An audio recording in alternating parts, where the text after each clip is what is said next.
Welcome to Cocktail Hour.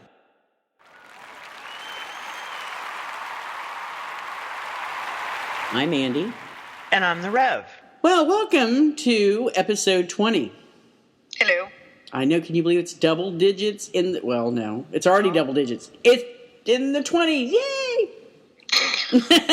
I'm not He's even... not drinking right I'm not now, even so, drinking. What the hell? Yeah. It's a little, early show jitters, I'll get over it. Oh, well, we do have a guest. Yes, we do. Yes, so that makes us nervous. Yeah, well, a little bit, yeah. We'll we'll settle down in a second. Today's drink is the French Ginger Snap, which was a suggestion. Actually, it wasn't even a suggestion. I pilfered it off of Colette Moody's wall because she was giving that drink a shot, and I saw French, and I went, oh, yeah, let me try that. And it actually turned out to be a fabulous drink. I'm enjoying it, and I liked it because I have that huge bottle of, I'm not going to say it. I'm just Domaine de Canton. See, that's how I said it the last time, and I was ridiculed. Okay, then Domaine de Canton. There you go. Yeah. See, that's what that's what I couldn't do. So, but I have that big ass bottle from when we had the black and what was it? Black and ginger. Yeah, and so I was happy that Colette came up with something that we could use that for. Yeah, yeah, so. And it's like an Uber lemonade. Yes. Mm-hmm. That's what. Yeah, and I'm not having one today, folks. I had my fill yesterday, so I'm drinking iced coffee. Oh, that's nice. Yeah, I know. I had one yesterday following the instructions, and the ginger was a bit overpowering. So my wife adjusted the recipe for me tonight, and then also did it blended, which was that was a good tip there, Andy. So she put in. Oh, okay. Why don't you give the regular recipe, and then I'll tell you what she did, and I like it a lot better. Okay, it's actually 2 parts. Hold on. Wait. I had it pulled up and waiting, and now my iPad went to sleep. I know it. Okay, here it is. 2 parts are Canton. 1 part citrus vodka, 1/2 parts triple sec, and 1/2 part of fresh squeezed lemon juice. Okay, so what we adjusted to was I did 1 ounce of the ginger liqueur, 2 ounces of the citrus vodka, 1.5 ounces of triple sec, and 1/2 ounce of the fresh squeezed lemon. Oh, and wow. I like it a lot better. The ginger isn't so overpowering, and I have more of the citrusy flavor, so I really like it a lot. It's a little sweeter, isn't it? Yeah. With that much triple sec? It is a little sweet. I think if we do this again, I'll have her cut back to 1 ounce of the triple sec and maybe a little extra lemon juice. Sounds tasty. I have to say I love ginger, though on Gilligan's Island I preferred Marianne. So. Yeah, I did too, because Marianne was kind of like, she was the real girl, Yeah. Yep. Yeah, she wouldn't leave you for, some kind of, popular producer or money bags, you know what I mean? She was like, she would stay with you until you drop dead, so yeah. Ginger's a whore. Well, yeah, Ginger was the hoe. I mean, she'd be all right for like a roll in the sack or something, but she wasn't like long-term kind of girl, No. No. Well, why do you think... I was going to say, why do you think the millionaire's wife always looks so frustrated? Yeah, right. Poor Lovey, come on. Oh, Lord. Yeah, no. So, today's show, we are going to review Nan Hawthorne's Beloved Pilgrim.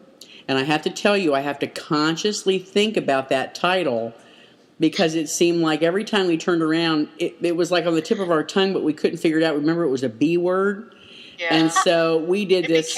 It became something completely different. Yeah, it became Pilgrim Bitch. And then we had to... I love it. And then, so now when we're talking about it with other people on the podcast, we have to look at the name. It is Beloved Pilgrim. It is not Pilgrim Bitch. Oh, you didn't introduce our guest. I'm going to. I like to do things right away. Oh, please. And we're going to discuss In the Blood of the Greeks by Mary D. Brooks. But first, let's talk about Nan Hawthorne, our special guest author who did pen the book Beloved Pilgrim. Oh, no. And I'm going to read this right from her website, www.nanhawthorne.com. Thank you. Yeah, with an E. Nan Hawthorne is a woman of multiple interests and talents. Ooh, I like it already. Besides writing historical fiction, notably her first novel, An Involuntary King, she has several blogs on related topics, a radio station online, Radio de Danan. Radio de Danan. Thank you, Radio de Danan. And I'm sure there's a story about that, which I know I want to hear. Okay. Yep, playing music from all over the Celtic world and relaxes with her harp and with her yarn painting and other crafts. I'll have to take that harp part out. I gave it back. Oh, all right. Nan is a passionate advocate for the independent publishing movement and a founding board member of the Independent Authors Guild, and also encourages authors to make their work accessible for people like herself who are print impaired. And then it has contact her with questions. And she lives in the Pacific Northwest with her husband of 29 years. They're doted 30 now. Oh, 30 now. They're doted upon cats and her alter ego, author Nicole Harity. And so it is my great pleasure to welcome Nan Hawthorne to the show.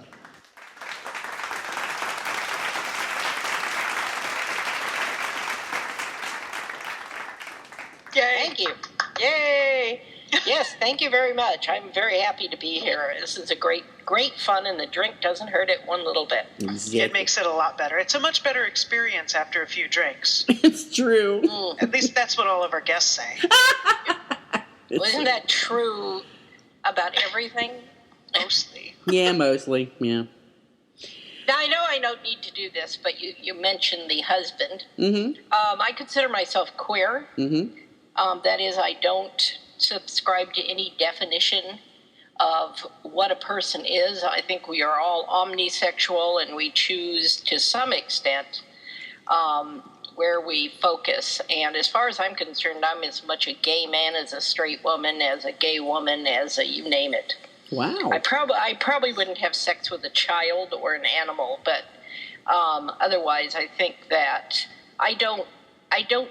in fact, that's quite relevant to this book. I don't identify with being female as far as what I see in historical fiction, and that's why I wrote Elizabeth.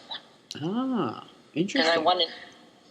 So there we go. Interesting. Excellent. What we usually I do a review or a synopsis of the book, but I'd like you to do that. If you don't. Why? Why? No, sure. I'll see. Did I read it? Oh, yeah. Did you read it? I figured it wasn't that long ago that it came out, so it should be pretty fresh. Pretty fresh in my mind. So bothered Pilgrim. No, that's not it. No. Pilgrim Bitch. Okay, Pilgrim Bitch. Yeah, Pilgrim Bitch. That was actually quite wonderful. Especially since Elizabeth is so cool. Yeah, she is. She is so cool. Anyway, Elizabeth von Winterkirk. Wait. Say that one more time. Elizabeth, or it probably should be Elisabeth von Winterkirk. That's her name. Von Winterkirk. Yeah, I was trying to figure out how to say that when I was reading it. But before we go any further, I want to say that one of our avid listeners is German, lives in Germany, and was picking on us because Andy and I tend to murder anything that's not, very common pronunciations. Okay. And she actually said that she would find it funny to see how we were going to pronounce everything, and I told her right off, I'm not pronouncing a single thing. I'm not pronouncing anything at all, that the author's going to join us, and she can pronounce everything. Yeah, no kidding. Well, that's interesting. Except that I can't remember Albrecht's family name, so I can't remember. I probably won't be able to tell you what his... Oh, yeah. I don't remember that. I think it was only mentioned once in the very beginning. Yes, that's absolutely true. And by the way, a story about how Albrecht and Elias, or Elias, take your pick, meet will be in wildoats.com magazine. So, so you'll get to see their first encounters. But anyway, she is the daughter, one of a set of twins of a knight, a knight in Bavaria. And it starts out at the end of the 11th century. The First Crusade began in 1096. So we're talking a while ago. And she has never identified with female things whatsoever. And in fact, because she and her twin brother Elias tended to spend a lot of time alone together, she wound up learning swordplay along with him. I actually got praised at the recent Historical Novel Society conference in San Diego because most stories about women warriors don't really explain how the woman managed. A lot of people say, oh, a woman can't hold a sword. Our wrists are too weak. And as a friend of mine said, Joan of Arc, of course, went into battle holding an embroidery needle. So I pointed out that not only could Elizabeth, I have swords and I can hold them. So anyway, so she's not happy with her life. And then when she gets stuck marrying the evil Baron Reinhardt. Oh, and can I just say, he is a bastard. He is a bastard, and he probably will get his comeuppance in the sequel. Thank goodness. Yes, he is a bastard. He's probably a very typical man for that era, especially in his class. Mm-hmm. And I have to say that one thing I want to change about my writing is too often historical fiction about the Middle Ages focuses on the upper class and the aristocracy. And I'm frankly sick to tears of that, and I think we need to hear about normal people. Well, why? They get mowed down and slaughtered. Okay, moving on. Sorry. Okay. Anyway, so hopefully in the future I will write more common people. In fact, that's what I'm doing now. Her brother dies, and she and his lover, Albrecht, decide to get the hell out of there, and they take off for the Crusade of 1101. I mean, they didn't know it was the Crusade of 1101 at the time, but it turned out that way. And the story is primarily about her travels to Constantinople and then thereafter the failed Crusade of 1101, which was a total and complete disaster, largely because of bad decision-making on the part of the leaders, all of whom were real people and really did all this stuff, and partially because the leaders just took off and abandoned the rest of the crusade to massacre. But in the meantime, Elizabeth is coming to grips with the fact that she's interested in women romantically and sexually. There's a great scene in a brothel, at least as far as I'm concerned. It's a great scene. Yes, it was a great scene. I enjoyed it. Yes. Good. Excellent. So did I. And then she meets Maliha when she's in Constantinople, staying with a eunuch named Andronicus. And Maliha is half Greek, half Turkish. And they're, the basic how they fall in love and how they come. I mean, Elizabeth is worried that Maliha thinks she's a man and will be disappointed when she finds out otherwise. But that doesn't turn out to be the case. So that's the romantic part of it. It's a novel about a lesbian with gay characters in general, but it is not a lesbian romance, because even though they wind up together, it's far more, the definition of romance is if you take the primary relationship out, the book disappears. And in this case, if you took Maliha out, it would be very sad, but there would still be a book. Mm-hmm. So how's that? That was great. That was fabulous. Very good.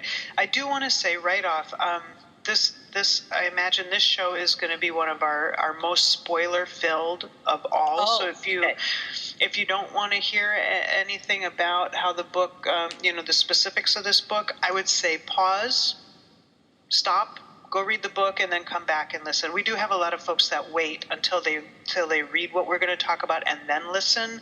That's a good idea. But I just wanted to mention that right out, that we're going to get into some very specific things, and just to give everybody a warning. And Okay. the only thing I'll add to that is, even if you know where you're going, the journey can still be pleasurable. Absolutely.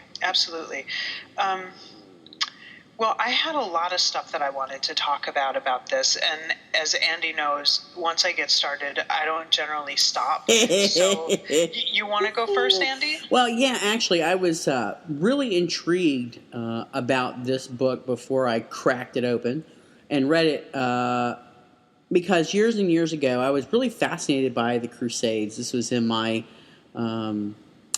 getting to know the... some of the things in history that floated around that had to do with Christianity or and the lack thereof.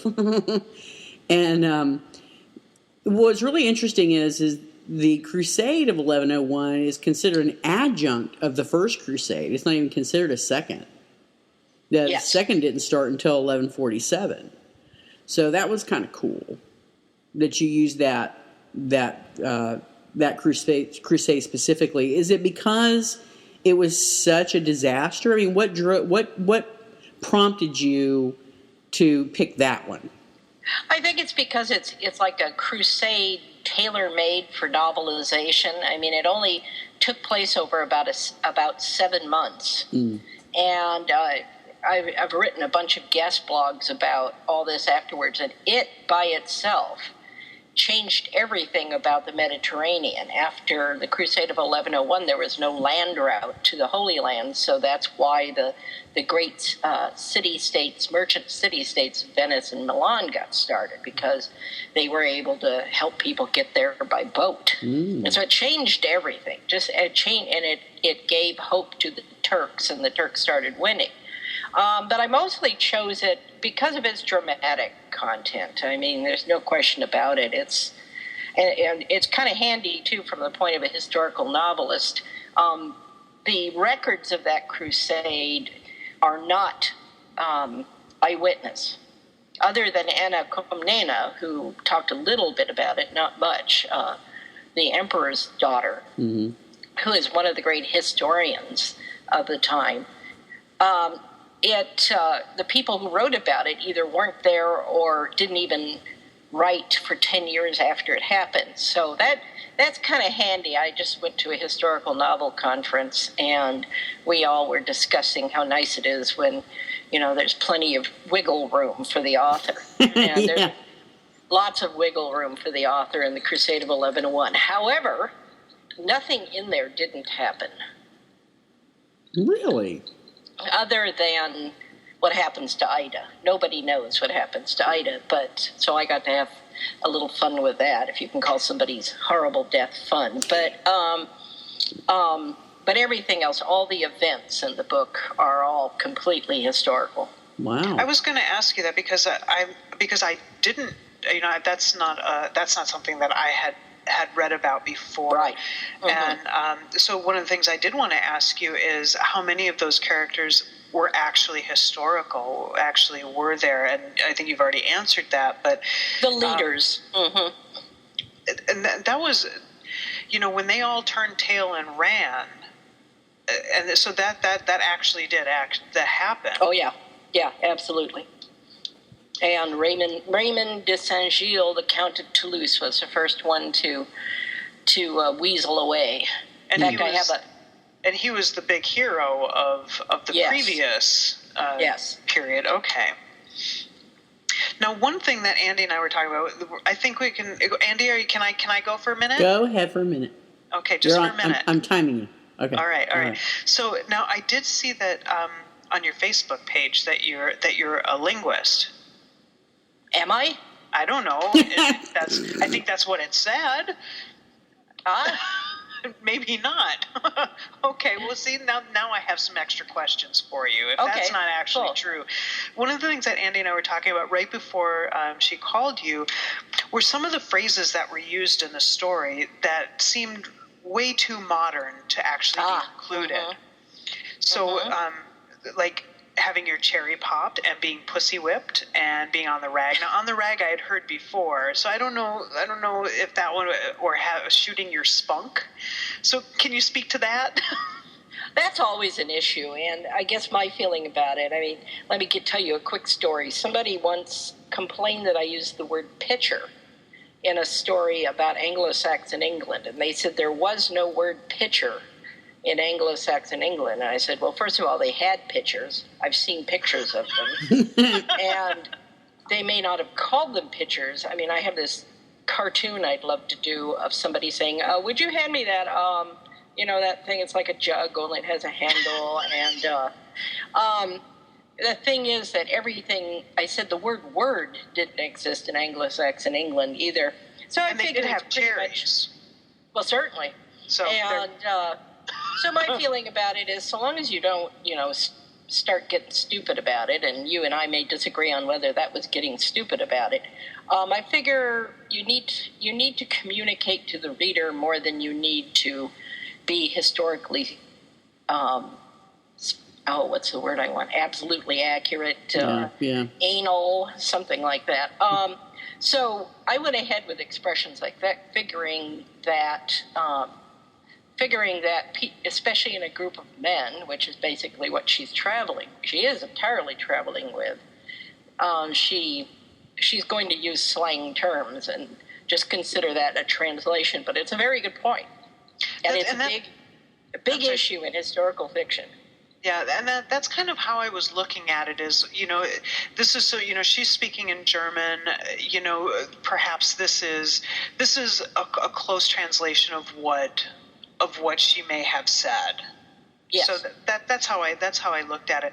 The thing that kind of threw me off, though, was a lot of your sentence structure and the wording that you use when you have the characters speaking to each other seems like it's pretty authentic to how folks would have spoken and the wording that they would have used. So that threw me off a little bit with those phrases. But I mean, it wasn't a big deal.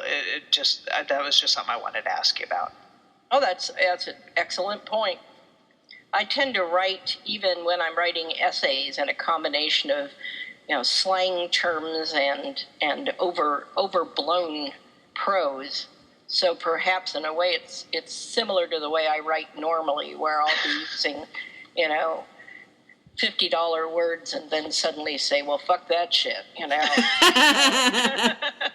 So, but still, that's something I need to keep in mind, and I totally appreciate that.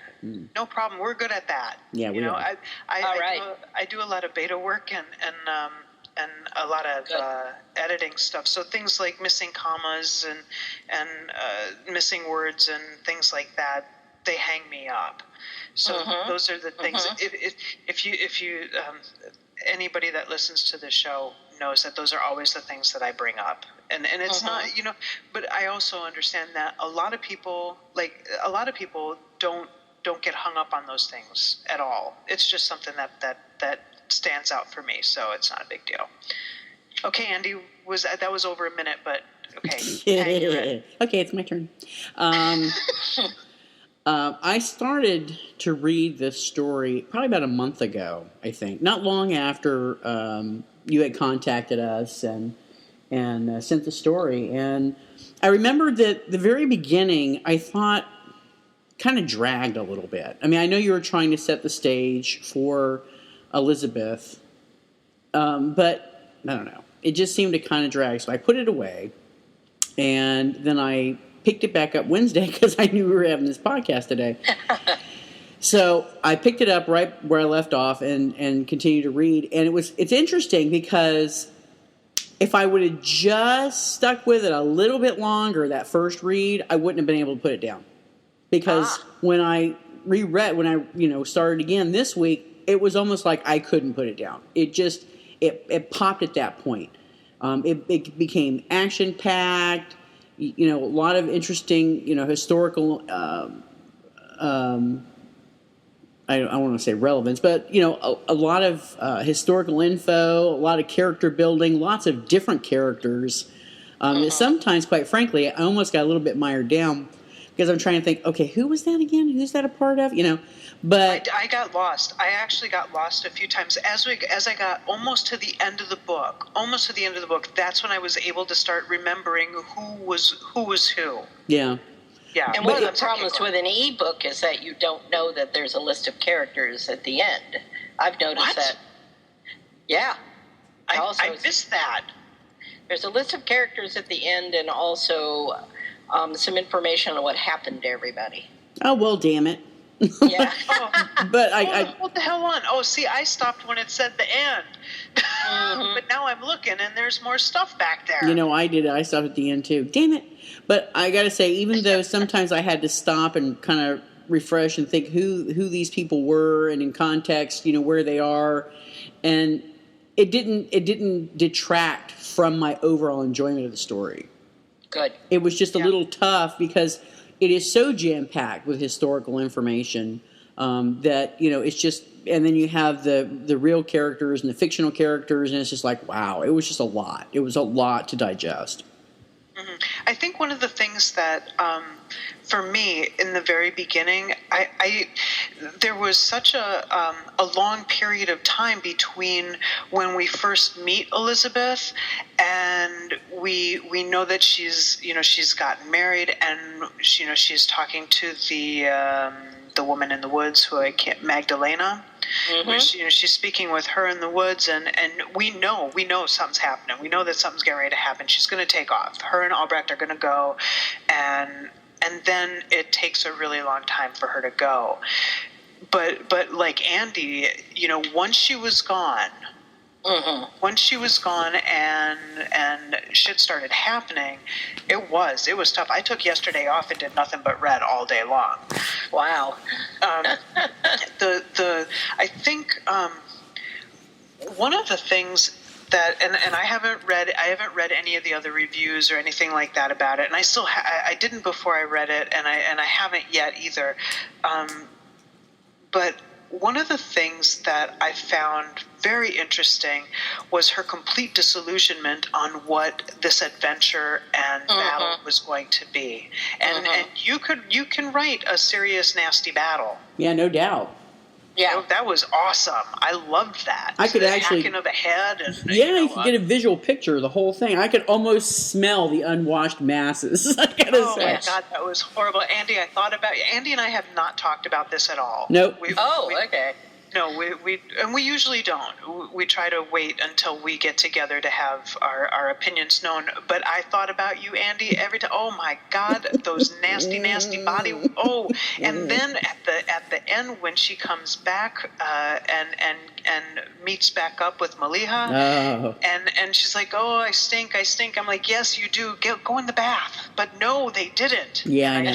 Just like, oh, don't kiss me, don't touch me. I was so gagged. I was like, oh. I had to hurry up and read that part. I didn't want to skim over it, but I had to hurry up and read it. I got to get through this. My gorge is rising. Well, she loved her. Oh, yeah, I guess so. So they were used to people stinking. Don't forget that. Yeah. That's true. And that was one of the things that kind of took me aback, though, is how quickly they just fell desperately in love with each other. Yeah. It was like, just a few days, really.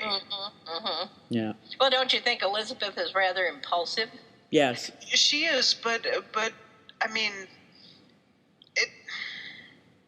but it feels like that is going to be their primary relationship for the rest. It seemed solid. It seemed more solid than what I would have expected, especially after she fell in love with Ida after glancing at her. Yeah, that was just a little crush, I know. That's exactly. In fact, I don't even think she realized what it was until considerably later. Yeah. I think she just had the typical schoolgirl crush. She's a very sheltered young woman. And it was kind of poignant how she helped Ida in the last moments of her life. I thought that was really heart-wrenching. That was, and I fully expected, here's the big spoiler, I fully expected Elizabeth to die. Mm-hmm. I did. This is the second book that we've read for the show that I fully expected the end to be her death. Mm. Actually, I didn't expect that. It wasn't, but I didn't expect it. Mm. I didn't. I mean, it would have, if it had, it would have certainly made sense, but it didn't detract from the story that she didn't. I figured, the battle was a complete loss, and me being, completely ignorant about the Crusades, I don't know how it was going to end. So, I mean, I figured they're going to get to Jerusalem and battle and blah, blah, blah, blah, blah. And here they it's this. Never even got out of Turkey. Exactly. Yeah. It's this horrible disappointment. So why not kill her off? And, I got to say, too, it was so appalling, and you didn't put any spit, shine, or polish or try to, make it softball the actual brutality of that period, especially when these Christians go marching into other towns that aren't held or even held by Christians, and they rape and pillage and that the really cities. Happened. And it's just, it's just like, wow. Town. Oh, Lordy. I was like, holy shit, are you for real? This is so awful. Yeah, I was actually talking to my wife about that today, about the, as Americans, we didn't experience that. I mean, we had our own brutality, for to be sure, but a completely different type of brutality than what we're talking about with the Crusades and things of that nature. One of the scenes that stood out to me that didn't really have anything to do with them going into towns or anything, but there was they were getting ready to march again, and a woman's kicking her man to get him up off the ground, and he stands up and he punches her in the face, and then they walk off arm in arm. Yeah. Like, okay, great, here we go. It was a hard time. I would say that one thing that the book's been praised for is, and I don't know quite, I guess I understand this entirely, and you may understand it better than I do, was that they felt that having a woman, and perhaps it's because she wasn't raised in the culture of a man, having her in the same situation as all the men, she had reactions to what went on around her that perhaps a man wouldn't have. A man who is used to the whole code of soldierly behavior, etc. Something that Ranulph, for example, would accept as part of the world. And by the way, his story about the woman who killed herself and her children is also true. Wow. That really happened in the town of Mainz, because when the Crusades was called, both of them, all of them, people just got all excited and started killing Jews. Because, hey, we're supposed to be killing infidels. Let's start here. Yeah. And it was, it's just a tremendous, economic factors, lots of other factors went into all of this. But, so, talking about things like her period, her menstruation, and, how she was going to go to the bathroom and things like that were probably things that, the average Crusades novel isn't going to have in it. Yeah. And that's what made this so interesting, at least to me. I mean, the solution that you had, with the leather, and then to have somebody think that she's jerking off next to him. That was good. You got it. Good. Yeah, that was good. That was very interesting, and because those are things, and the whole, and again, there's that whole giving us the visual of people just evacuating where they stand. Yeah, it's kind of gross. But then, I've read things where I know that happened, but to be reminded of it, and to have, I think having Elizabeth's point of view, where she wasn't raised in the male culture, is what gives a better critique of the male culture. It gives you that outsider's eye. Mm-hmm. Good. I'm glad. Probably the biggest criticism I've gotten for the book, other than, and actually you're not the first people to mention the sentence structure, but is that I don't have any kind of resolution about her father, Sigismund. They never do find him, and I can tell you it's going to be in the sequel. Okay. But if you like grody people pooing where they're standing, you're going to really love this Oh, book. God, no. But I'm a student of Bernard Cornwell's books, the Sharp books, and all the other books he writes. And he goes on for 60 pages with this stuff. But I'm a great believer in any kind of honesty, earthy honesty. No Walter Scott stuff for me. I want you to know how awful it was. But at the same time, these people that I'm writing about lived through it, so it's just the norm for them. That was the thing I enjoyed the most about it, was the realism of the period, and those are things that Andy and I have talked about. Oh, excuse me, my drink refill has arrived. Oh, you suck. Oh, see, everybody needs it. Nan, are you getting your drink refill? I sip slowly. Oh, this one is too good. Oh, that's very nice. Thank you, sweetie. Oh, she dumped a demon dog in here with me. There was a boy. Yeah, no doubt. So I think I was, the realism of it. Oh, that's what I was going to say. Andy and I have read a few other books where, these things are just totally glossed over. Yeah.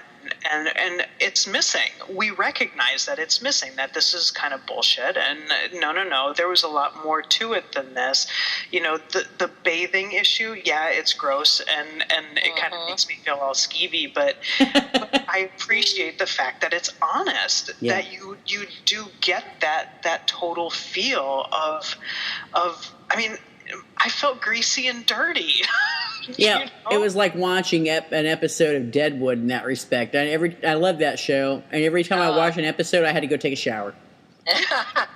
We watched a movie last night called The Black Death, and I'm pointing things out to my wife. I'm like, you see how greasy his hair looks? That's right. They don't take baths. You see, I was actually planning on watching that movie tonight. Yeah. It was pretty good. good. We're sitting there pointing those things out. So I appreciate that 100%. Those are the things that made me not want to stop reading your book. Yeah, I agree totally. I do. And I got to say, you penned the best description of battle lust that I think I've ever read. All right, boy. And to have her question it. When she's like, "Oh, I did. I had the fever," but that was very good. You're absolutely right, Andy. Very good. It was very, very good. One thing I would love to know is if you would comment on some of the other characters besides Elizabeth. I liked the mercenaries. Yeah. I thought they were an interesting group of bandits, if you will. Because they were equally repulsive and equally as brotherly, and you liked them, and then you didn't like them, and then you liked them again. They were an interesting mix in that story.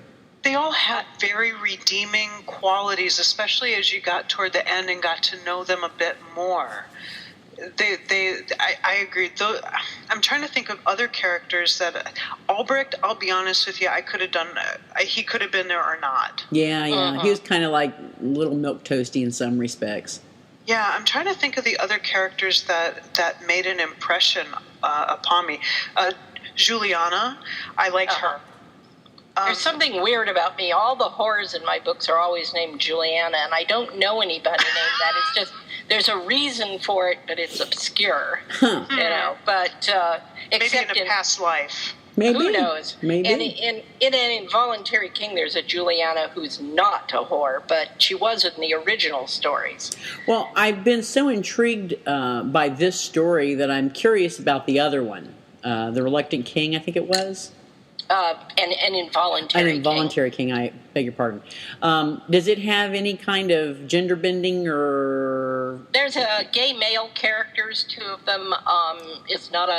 One of them is a tremendous villain, O'Donnell, but his lover McDewey tries to save the man he's power. I mean, he's a true rapist. He's into it for the power and the control. And his lover is in love with him, so he has to put up with that.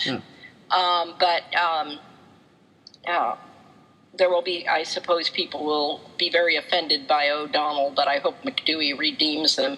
And I never do quite say what Rory is. I never let that get resolved. And Rory is one of the main characters. He's a minstrel and terribly in love with the Queen, but that's kind of convenient because she's unattainable. Yeah. So, you know. Kind of like Ida was to Elizabeth.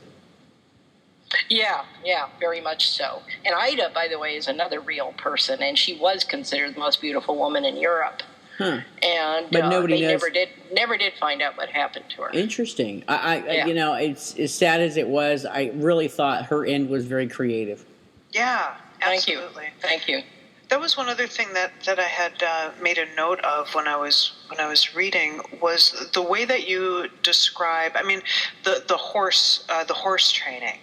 I mean, I've seen other things written, you know, particularly like in Conqueror Fix and things like that, where we talk about the horses being trained in battle. You know, your war horses who do that. But you really gave some good descriptions that it kind of hammered it home for me, the types of things that these horses could actually do and how they responded. I just wanted to mention that because my friend Jack, to whom I dedicated the book, because I just found him online one day asking for consultancy about some of the battle techniques for the other book, and he basically gave me all that stuff about the horse training and that the Lipizzaner stallions that we all know about, the magnificent, huge horses, those are all heirs, you might say, of how destriers were trained. Speaking of your acknowledgments, you mentioned Skip Knox at BSU. I just wanted to say that I graduated from BSU. Oh, you did? All right. Did you know him? I did. But I did hear of him, and I mean he's kind of famous there. But no, I was a sociology student, so no, I didn't. Yeah, well, but I hope anyway, he's famous in a good way. I certainly appreciated him. Oh yeah, absolutely. But that was kind of cool. I started reading. I'm like, hey, Boise State. I graduated from there, so I just wanted to mention that. That's really nice. Well, my first novel, An Involuntary King, I dedicated to the woman with whom I wrote.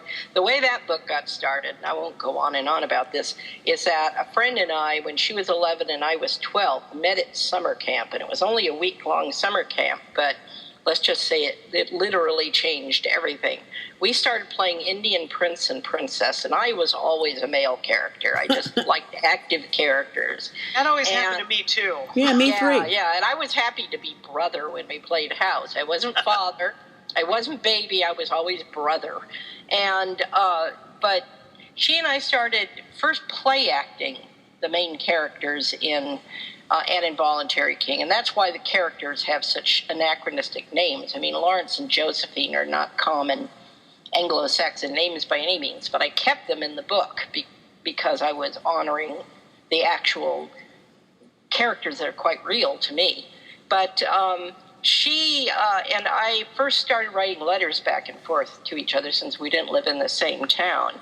Then started writing stories because it was getting difficult having the king and queen never in the same place together. And I have to say my first love was Laura, easily.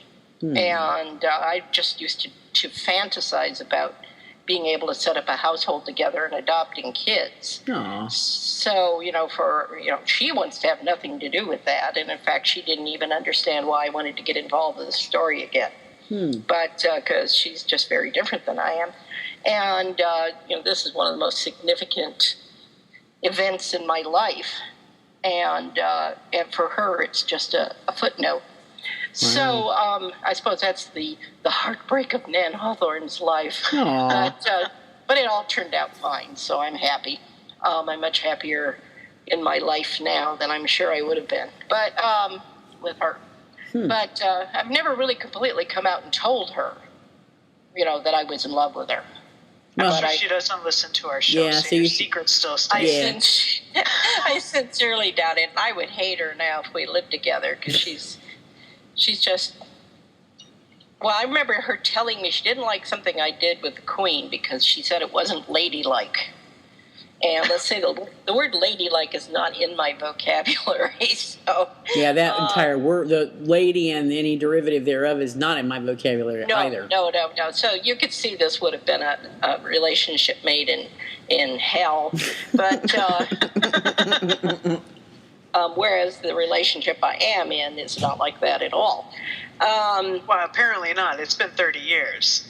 Well, yeah, it's worked out rather well. And it's because we're both strong, independent people, and that's what's important. People say you're lucky. I say lucky, nothing. I made this. That's right. This is who I am, and if it hadn't worked out, I wouldn't be here. Yeah. So.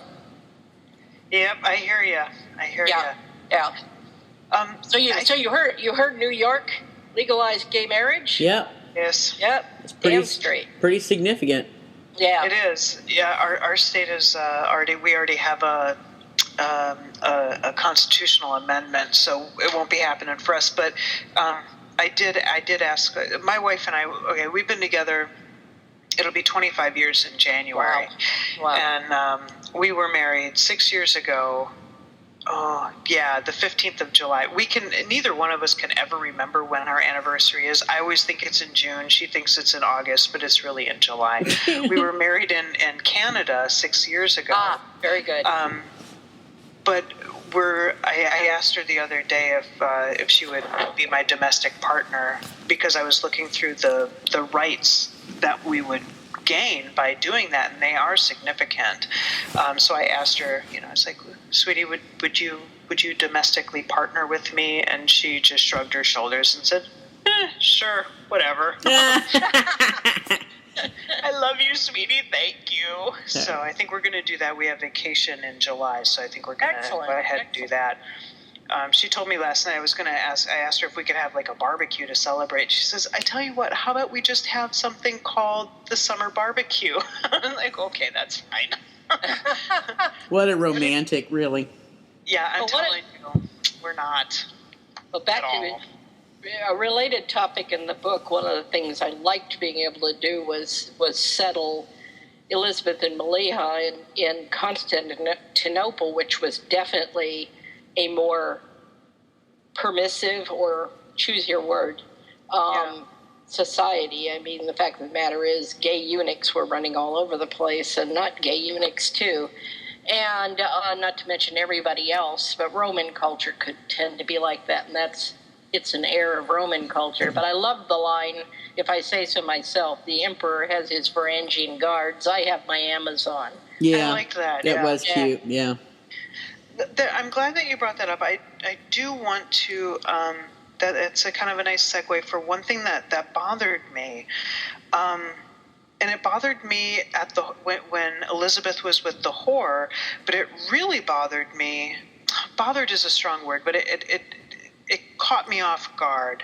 Made me kind of stop and go, what?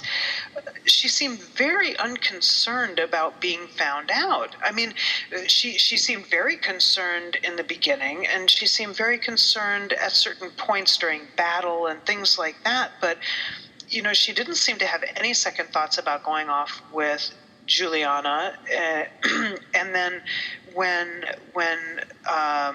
when she gets back from the battle, and it's the morning after she gets back, and she and Maliha have, or they're in the bath, and the steward comes and says, the master wants to know if the ladies want to join him for supper.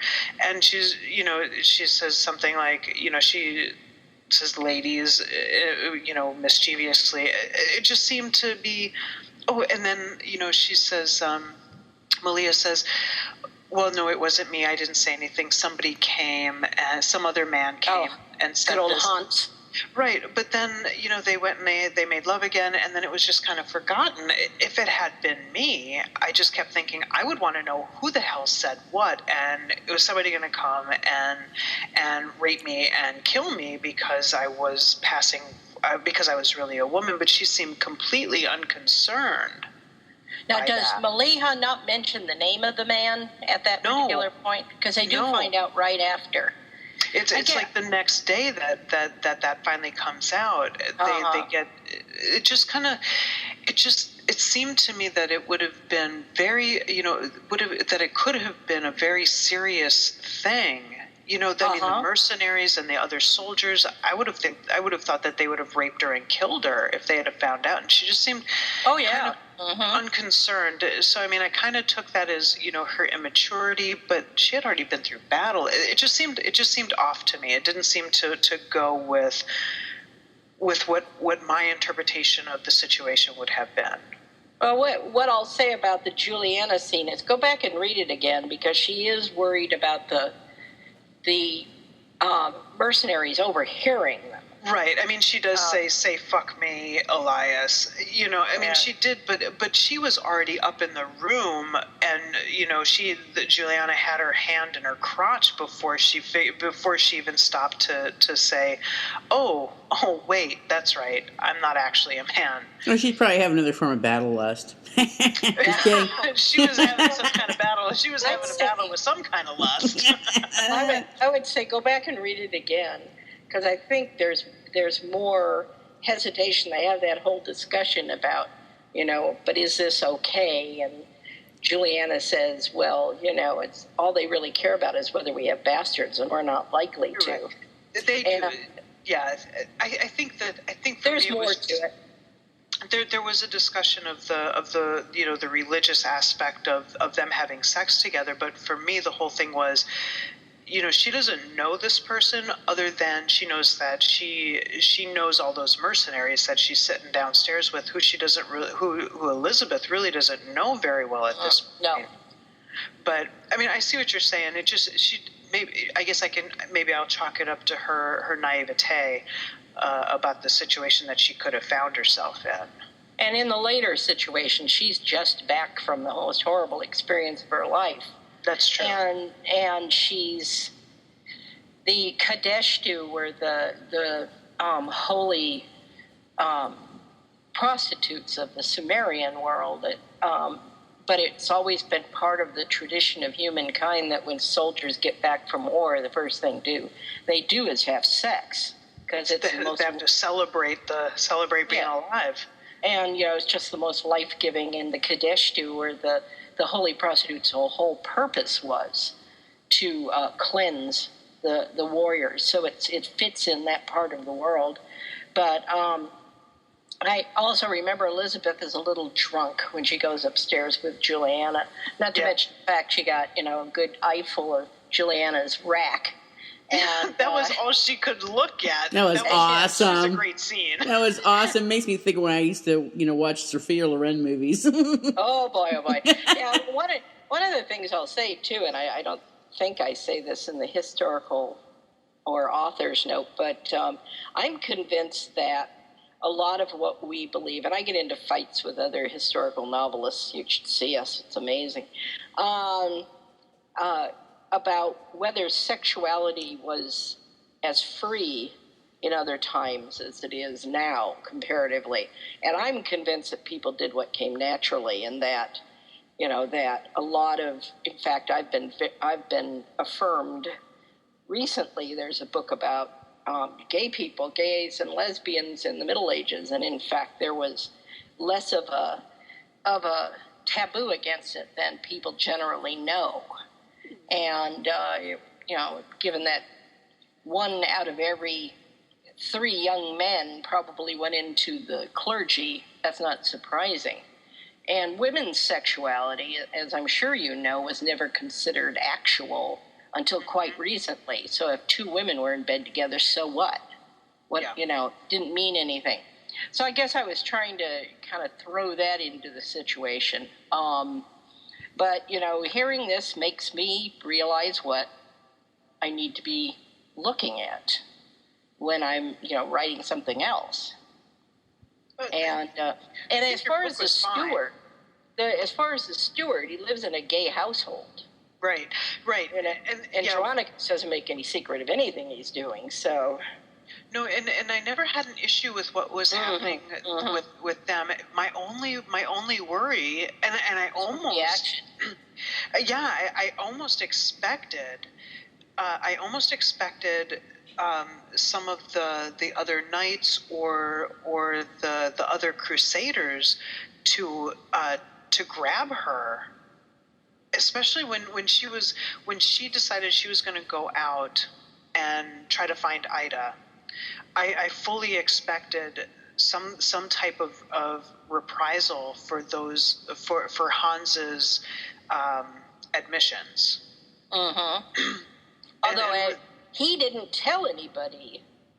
And I didn't get that until later.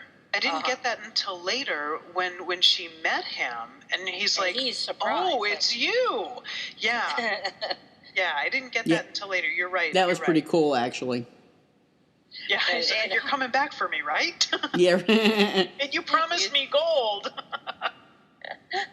He's definitely a slimy bastard, but not as slimy as his boss. Yeah. But, it's all relative, isn't it? yeah. So I'm intrigued. I will definitely read a sequel. Excellent. Yep. And I have a kind of relevant question. Have you thought about writing a fantasy piece? I mean, as in building your own world?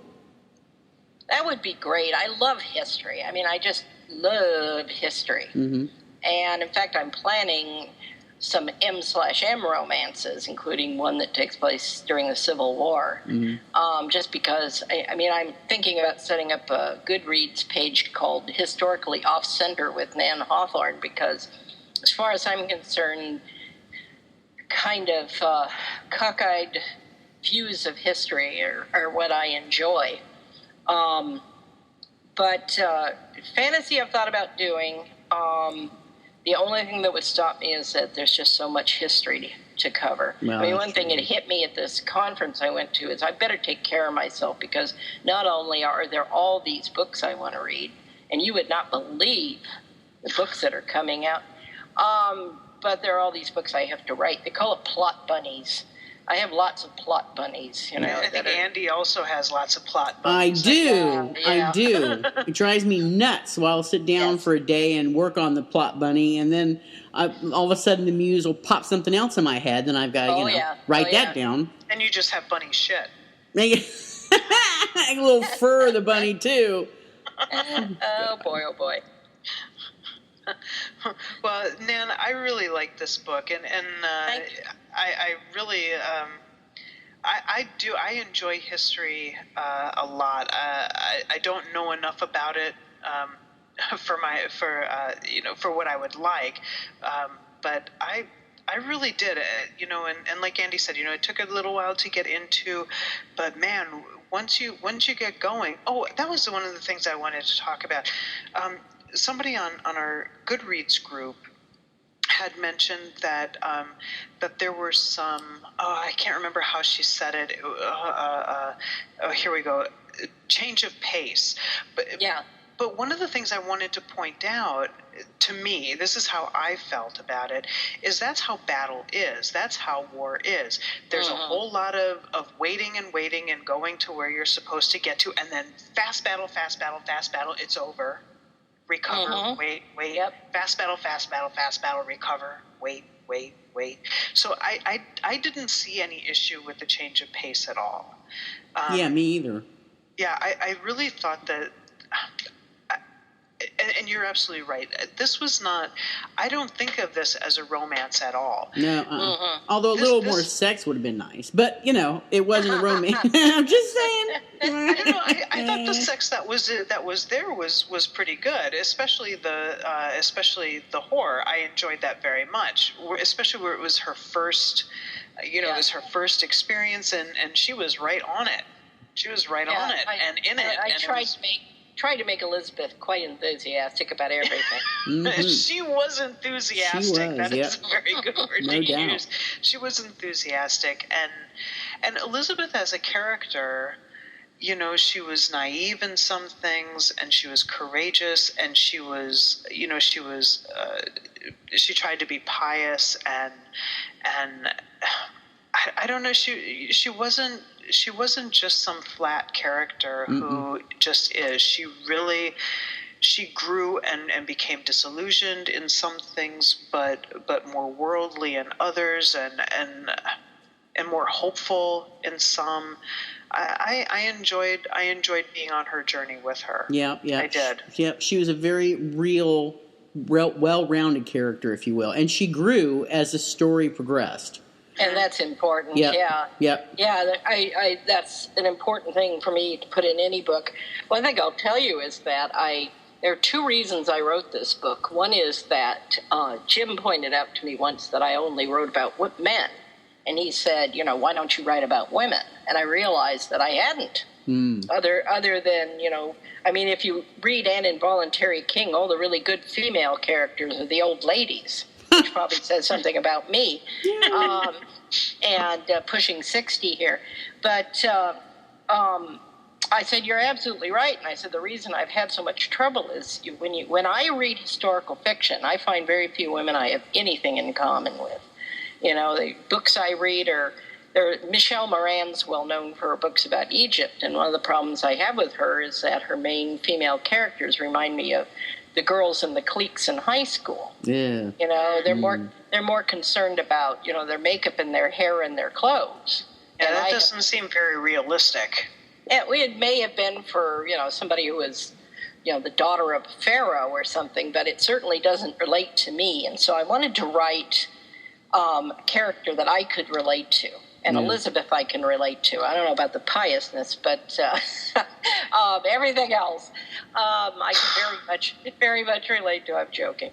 And then I went on a group and said I would like to write a novel about a woman in the Crusades masquerading as a man and a Saracen woman.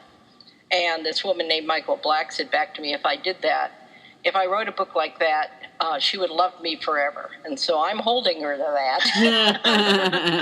Is Jim okay with this? Well, it's platonic love, so I guess. Right. But she did read it. I gave her a copy, and she did like it a lot, so I'm glad. Excellent. But I really, I'm not a big... People assume I'm a big Crusades freak. Somebody said to me recently, well, I have this novel. It's about Anglo-Saxon England. I know you're into the Crusades, but... And I said, now, wait a minute. I'm into Anglo-Saxon England first, foremost, and always. That was a wonderful time for women comparatively. But... wow. Okay. Yeah. And, women had more rights in Anglo-Saxon England than they did again until the late 19th century. So, But I like Anglo-Saxon England quite a bit. But then I also, have a short attention span. So I'll probably be popping around history, maybe even into a fantasy world. That'd be nice. I do. Yeah, I have one plot in my head that would be a fantasy. So nice, excellent. Well, wow, Rev, great. Well, Rev and I are historical fiction hoes. So let us know. Oh, you got it. I wanted to point something out because a lot of our listeners are fan fiction and fan fiction fans, and also big on original fiction. I noticed. I think I saw your name as a contributor to the Round Robin on the Virtual Living Room on the VLR. Is that true? That's true. I'm on that. I'm on several groups, and I also do the blog Bosom Friends, lesbian historical fiction. It's lesbianhistoricalfiction.blogspot.com. We have a link on our site. Good.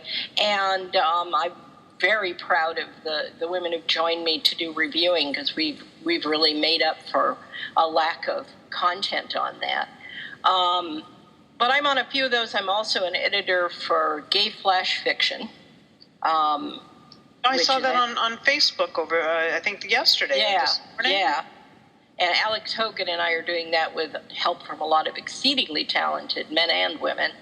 And also Wild Oats, which is WILDE oats.com. I'll have the story called Squires in August, which is about how Albrecht and Elias became an item. Oh, interesting. Okay, excellent. Like a prequel. Which was fun. What's that? Like Yeah, a prequel. Exactly. A prequel. And Elizabeth's not very big character because Wild Oats is all gay male. Although gay flash fiction, I often include lots of love stories in that. I do a mix. Ooh, nice. Excellent. Like I said, I'm everything. Nice. So I write everything. Wonderful. I don't even accept that being female is anything other than a matter of mechanics.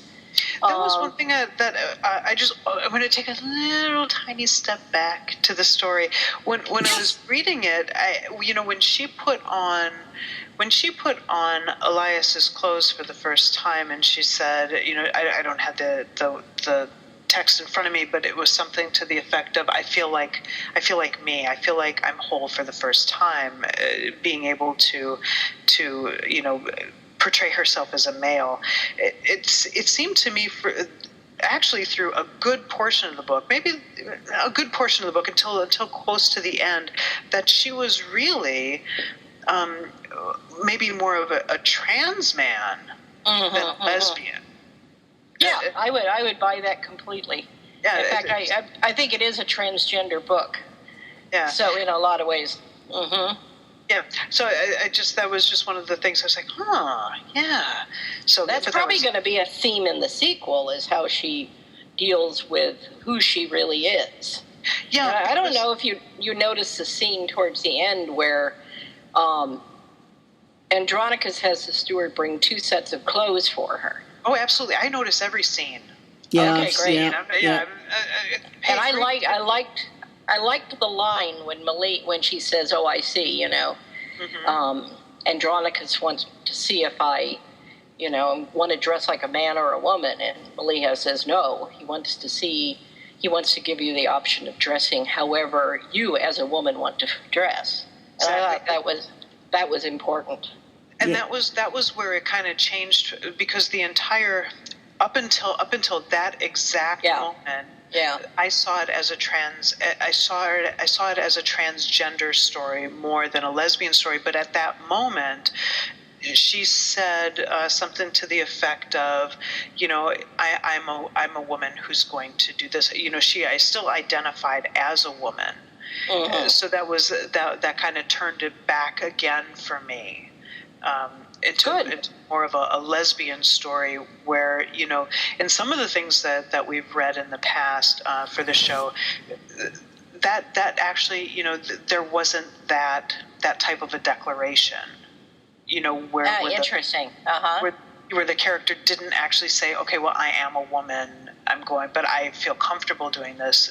So, no, I did catch that, absolutely, and I look forward to seeing how that progresses. Especially, it should be interesting. So do I, actually, because I'm convinced that I'm good at creating characters and then dropping them in the situations, and after that they take over. And I'm sure you guys as writers agree that the characters write the books. Yes.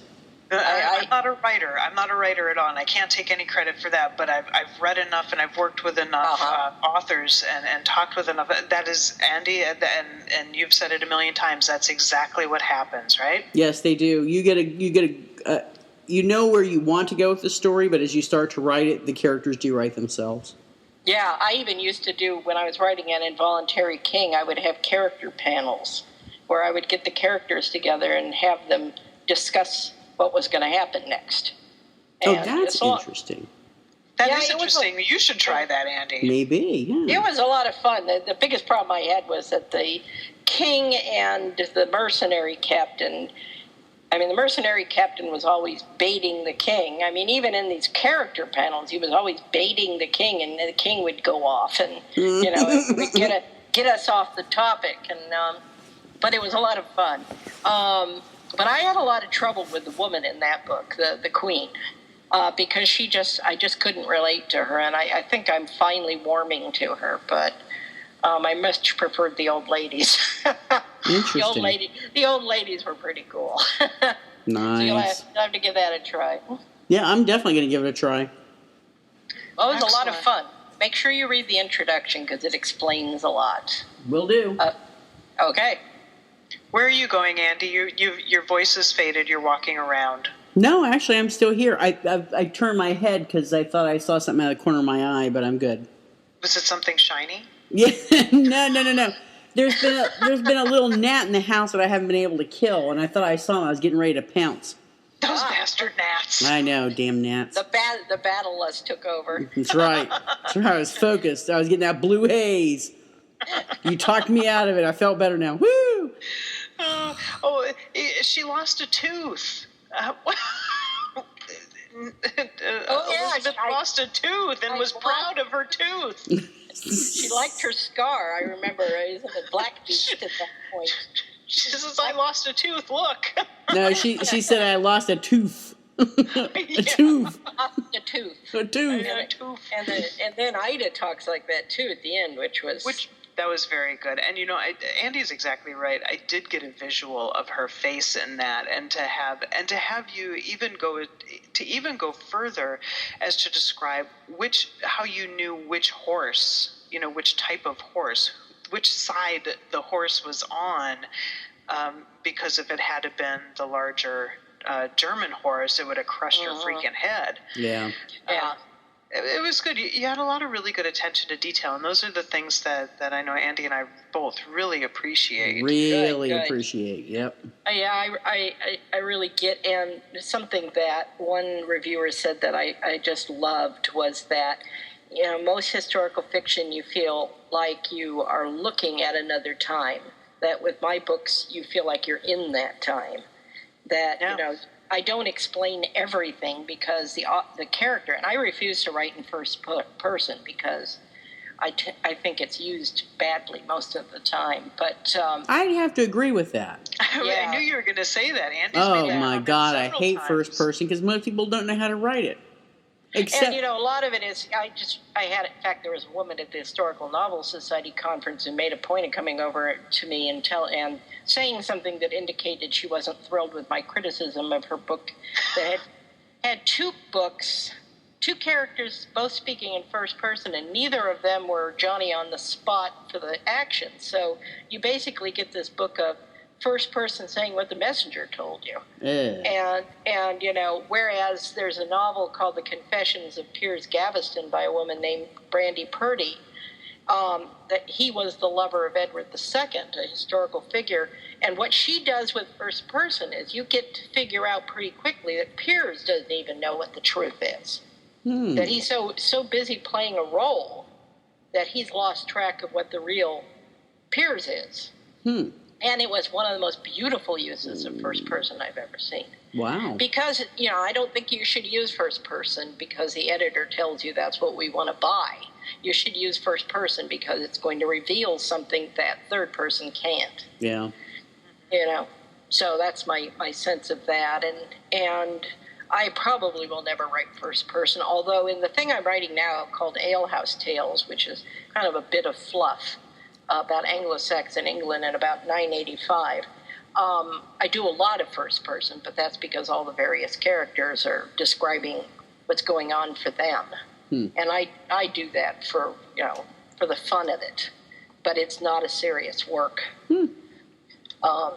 It's just, how did they cook and how did they brew ale and that kind of thing, but it's in a sort of fictional setting. So. Sweet. And there are two gay characters. The two lay brothers who work out at the monastery's grange are a couple. And the Irish bard, I always have Irish bards. The Irish bard is quite charmed by their affection. So that's something. Yeah. But then I'm going to get serious again. Well, you have to have a little downtime, Oh, boy, big time. You can't always have it real serious, yeah. Well, that, and I don't think I have any choice in the matter. I just real quick say about the whole thing about characters writing the stories. I have this kind of mostly tongue-in-cheek belief that there's a dimension where characters exist, and authors release them from that dimension into the real world, and then even when we die, they're still there. They're still out here. And that's why I wrote An Involuntary King, because I realized that the characters I'd just adored for 40 years were going to die with me. And so they won't anymore. I mean, they're out there and I'll be gone someday and they'll still be there. And that's all the fulfillment I need in life. That's a very interesting perspective. I like that. Yeah, I like it a lot because you really do get involved. One of the things I liked about writing Beloved Pilgrim was I knew that I was going to have a whole new set of friends now. Yeah. Wow. And so now I do. When we go to restaurants and we have to give a name because we're waiting for a table, we always give names for my books. Oh, that's hilarious. Do you laugh at them when they mispronounce them? Fortunately, I usually give them the ones that are easy to spell. Oh, don't do that next time. Yeah. I'll do Andronicus. Yeah. Schwarzenegger, who's Black Beast. I like that. Oh, yeah, Black Beast. What a character he was. I liked him. Mm-hmm. Yeah, he was mostly likable until the end. Mm-hmm. I liked all the rough, tough, bad guy. All of the mercenaries were my favorites. Yeah. I liked them. I love them. I love them very much. Must have been hard for you to kill him off. Yes, it was, especially Ranulph. And yeah. Ragnar died happy because that's what he wanted. Yeah. But I like that. I like that. He had a grin on his face. He had a smile on his face. Because he was on his way to Valhalla. And the other thing I loved doing with them was I threw in at one point the whole thing about how Ruggiero wanted Ragnar to take the ring back to his wife, and he says, I think he wanted me to take care of his wife and kids, but how am I going to do that and take care of my own too? And it was the first time it ever even occurred to Elizabeth these people had families. Yeah. He said he wants me to marry his wife. How am I going to do that? I already have one. Yeah. And Elizabeth is like, what? Yeah. And then for him to pass that ring on to Elizabeth at the end. Yeah. Mm-hmm. And are we gonna see Elizabeth deliver that ring? Yes.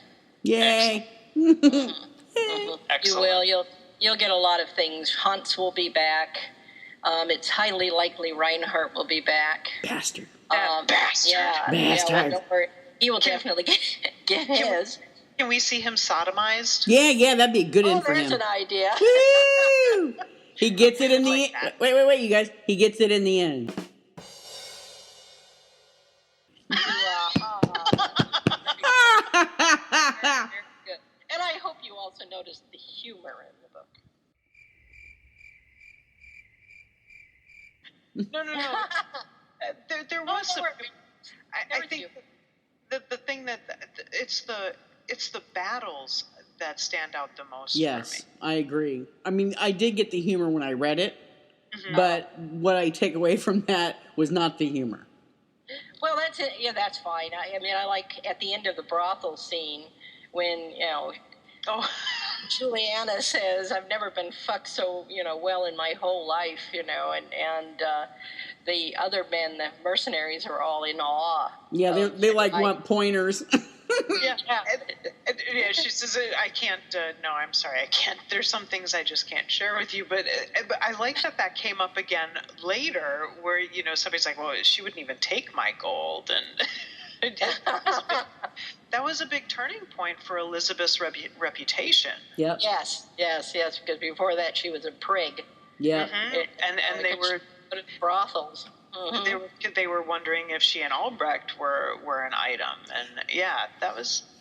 Oh, and that was a very important scene. Yes, and it reminds me of another interesting scene is toward the very end when the one little village was being abandoned, and it was right after her battle lust, and she came out of it, and one of the characters said that if he thought she was girly before, that kind of went by the wayside when he saw her fight in battle. That's interesting. More sexist images of how people are. That was part of my message. And I don't know if you noticed a couple of times in the story, somebody, a minor character, a completely peripheral character, obviously knows it's a woman. There's a little boy in the one town where they hole up before Albrecht and the others go try to get help. And the boy gives Elizabeth a look and just looks puzzled. Oh, yeah. So some people were able to see it. Yeah, but you never explained it, which I thought was interesting. Explained what happened with the boy. Yeah, you never explained it. He's not. His consciousness was not important for the story, but my Jim always teases me. You see what you expect. And that's exactly what Elizabeth says a few times in the story. People see what they want to see, what they expect to see, and she capitalized on that and used that, and she's absolutely right. Yep. Well, I have a transsexual friend, Joan, that I knew before, and it was a real shock because she was not somebody I expected to want to be a woman, but she is one hell of a woman. I mean, when she was Heath, she was a kind of a hippie guy. Mm-hmm. But now she's, just this absolutely stunning older woman. And it isn't even, I mean, we try to see Heath, but we no longer see Heath because Joan is there. Wow. Mm-hmm. And just a incredible, we always have to compare our breasts because mine are considerably larger than hers. But at least she has something to work towards. There you go. It's good to have goals. That's right.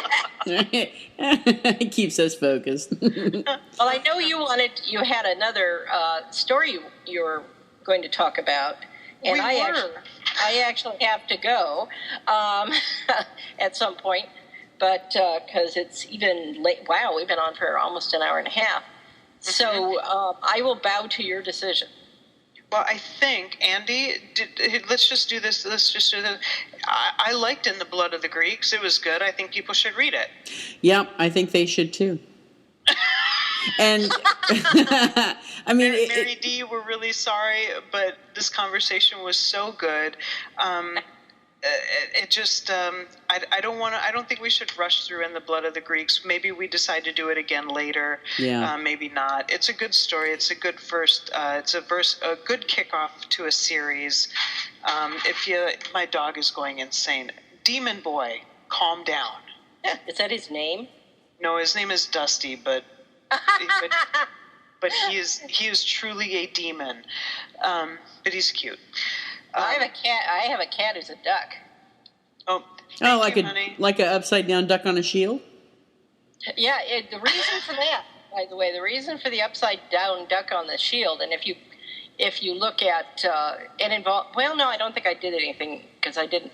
NaNoWriMo is National Novel Writing Month, and they do it every November. Yeah, and they always have some image you're supposed to use, always related to a duck. Really? And I wrote the first draft of Beloved Pilgrim. Pilgrim Bitch. We're actually kind of sorry. Oh, don't worry about it. I actually thought that was one of the high points of the conversation. That was hysterical. And that's a tough order because there's been one high point after another. But we were supposed to put an upside-down duck in the story, and for Alehouse Tales, I'm going to have a camouflage or invisible duck. So I'm going to have a duck who likes to hang with the chickens and pretend to be a chicken. So every year I'll probably have one of those ducks, and the assumption is that people who read the books who are in NaNoWriMo will say, hey. Oh, I got to say, every November Facebook is just all about updates from the authors that are doing the NaNoWriMo. Oh, my God. I wrote 500 words today. Yeah. I mean, they do that anyway, but it's even worse during November. Yes. I totally agree. They were talking about adding another month in the summer. Oh, for Lordy. the same thing. I decided it's too soon for me. Yeah. I got other stuff to do. I don't want to start a new book until November. And then I'm doing Frankie and Johnny, which is my romance that involves a riverboat gambler in the 1850s. Oh, wow. That sounds fun. Yeah, that does. I have to go find a riverboat so I can see what they were like. Fortunately, there's one in Seattle. I was going to say, road trip to Mississippi. Yeah, well, I tell you, I'm that might be one good reason to move into American historical fiction, is I could actually go some of these places. Yeah, nice, huh? I've been to England, but I've never been to Bavaria, that's for sure. Nor, now, I have to tell you one funny thing. Because I'm blind, visually impaired, I'm not totally blind, but I'm legally blind, I use software that reads to me on the computer, and it would not say Bologna, which is where the brothel was. Huh. You know what it said? Bologna? So they're always talking about the Bologna brothel scene. There was no bologna involved whatsoever. That damn Oscar Mayer tune just went through my head. Yeah, it had to, and it really irritated me, and there was no way to change it.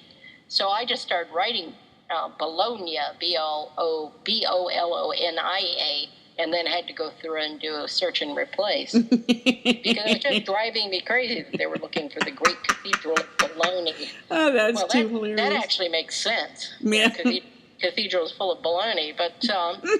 and so is a brothel. No, just kidding. well, usually, but not in her case.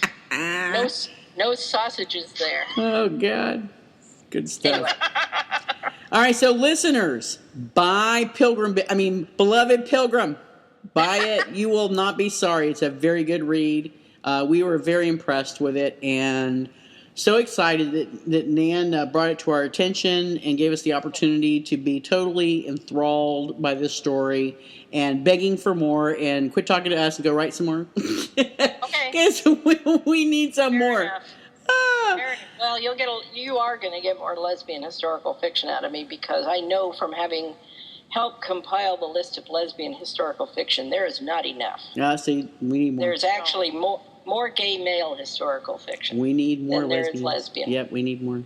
And not all cowboys, please. Yes, thank you. Although, excuse me, cowgirls are nice. I love cowgirls. Well, only in historical context, we need more lesbian westerns. And Yeah. I mean, I'm not talking about the one with the pickup truck and the dog in the back. I'm talking western. Riding the range. Exactly. And speaking of riding the range, that gives us a perfect segue. Really? Into what we're going to be talking about next time. Yay. Oh, yes, but first I want to thank Nan Hawthorne. That was my only shot. It was a nice segue, but we have to thank Nan before she departs. All right, then. Thank you, Nan. For her steak dinner that she's headed for. Oh, I already had mine. I had my steak and shrimp on the grill. Oh, wow, on the Barbie, huh? Yes. It was well, don't forget we're on the Pacific time zone, so my dinner was later than yours. Mm-hmm. All right, then. So, okay, well, thank you. This was a trip, and I look forward to listening to the podcast, and I already have about 20 people who are looking forward to listening to it. So, Excellent. Good. So, and I will make a point. I love you guys, and I look forward to being a regular listener. Oh, thank Excellent. you. Thank you. Let us know. Bet. Sequel is up and ready, and feel free to take full advantage of the bar rag too, to get the announcements out, or if you have if you've got stuff going on over at Bosom Friends or Wild Oats or anything else that you want to make an announcement about, feel free to use us. We like it. That'd be great. Yep. And I hope you're enjoying the Round Robin and Virtual Living Room, because I have so much. This is only my second, and it is so fun. I wait until they're done. Oh, do you? Okay. Yes, I do not like to wait. I like everything right there when I'm ready. All right. Well, that makes sense. And of course, you'll notice how well written my segments are.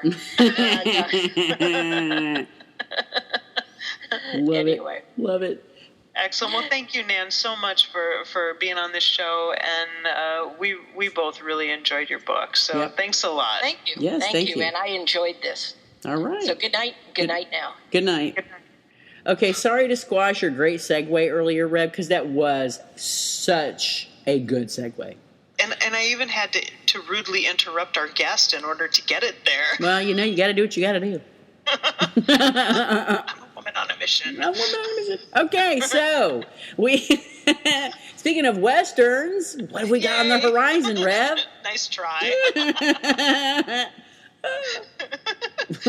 So, episode 21, which, would be old enough to drink. We haven't decided on a drink yet, but I guess it's a little premature. We usually don't. Yeah, it is pretty premature. Yeah. Well, I'm done with my second French ginger. Yeah, the French ginger snap. I did, because TJ came in and filled me up again, and Okay. There's a dirty joke in there somewhere. I just stopped talking because I was like, what? Okay, yeah. I'm thinking, yeah, your ginger just snapped. Okay, so, oh, Lordy. All right, so what do we got on the horizon? We're so excited. We are. I am so excited. You are so excited. We're very excited. We have Jay from Germany coming to join us, and it's going to be just Jay. We're going to focus primarily on her new book, Hidden Truths, which anybody who's a fan of hers knows is a sequel to Backwards to Oregon, which we did feature just a few episodes ago with Shane Curry's Renegade. Mm-hmm. So Andy and I figure, we'll start out with Hidden Truths, and we'll just let the conversation go where it will. Mm-hmm. So you never know which of her books will come up. Personally, here's my schedule. You have a schedule. That's right. This is the Revs reading schedule because I cannot do things without a schedule. Oh, Lordy. Control freak. Just a little bit. All right. So starting out with Hidden Truths, which I don't think I'll have time to start tonight, so I'll probably start tomorrow. Then I'm going to reread Second Nature. I'm not going to reread Backwards Oregon because I've already read it a few times and we just talked about it. Yep. And then so after Second Nature, if there's time, because Jay writes some long books, which are wonderful. And she puts them out in 3 months. It's crazy. Yeah. I got to talk to her publisher at the GCLS. Oh, really? Roxanne? Yeah, Roxanne. I talked to Roxanne, and I think she was kind of shocked that Jay was coming on the show. She's like, what? Really? Oh, I hope Roxanne doesn't listen to any of the shows and not listen to it. Book. We love L Book. Oh, we love L Book. Yay! Fighters. Go L Book. Yay! We love L Book. You're our favorite ever. Well, next to Bold Strokes. Oh, no, I didn't say that. Oh, easy there. I love them all equally. That would have been my response had I gone into politics. You know what mine would have been? What? I have an infection. What's that with your shades on? I have an infection. That would have been my answer. Oh, God, you're so Lord. Anyway, so after I get done with Hidden Truths and Second Nature, then I will start in on Conflict of Interest and Next of Kin. But I've already read both of those a couple times too, so I'm feeling pretty comfortable. Now, we are, and you know what? Because of the time difference, we have to record earlier in the afternoon, our time. Mm-hmm. So it's very likely if that show goes as well as the one that we just did, and there are no edits, it's very likely we could even have the show up that day. Could be, yeah.